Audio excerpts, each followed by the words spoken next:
আজকের ক্লাসে তোমাদেরকে স্বাগত। আজকের ক্লাসে আমি এমন কিছু ওয়ার্ড নিয়ে আলোচনা করব যে ওয়ার্ডগুলোর মিনিং একই কিন্তু ব্যবহারগত ভিন্নতা আছে। যেমন এখানে একটা ওয়ার্ড লিখছি হট অ্যান্ড ওয়ার্ম। হট অর্থ গরম, আবার ওয়ার্ম অর্থ কি গরম বা উষ্ণ এরকম।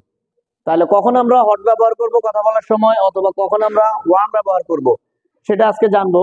যেমন হট কষ্টদায়ক, যদি গরম কোনো কিছু বোঝায়, যেমন কষ্টদায়ক অনুভব হচ্ছে, তখন আমরা হট ব্যবহার করব। আর যখন আরামদায়ক গরম বুঝাবে এরকম, তখন আমরা ওই ক্ষেত্রে ওয়ার্ম বলবো, ইউজ করব ওয়ার্ম। এরপরে আবার দেখো ঠান্ডার মধ্যে কুল, কোল্ড। কুল অর্থ ঠান্ডা, কোল্ড অর্থ কি ঠান্ডা।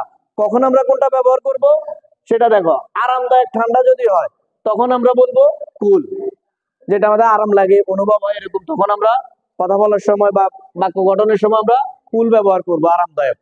আর যদি কষ্টদায়ক ঠান্ডাটা হয় তখন আমরা ব্যবহার করব কোল্ড। কষ্টদায়ক যদি বুঝায়, অনুভব হয়, তখন আমরা কোল্ড শব্দটা ব্যবহার করব। নতুন নতুন টিপস জানতে ইংলিশের চ্যানেলটি সাবস্ক্রাইব করে পাশে থাকবা এবং লাইক বাটনে ক্লিক করবা।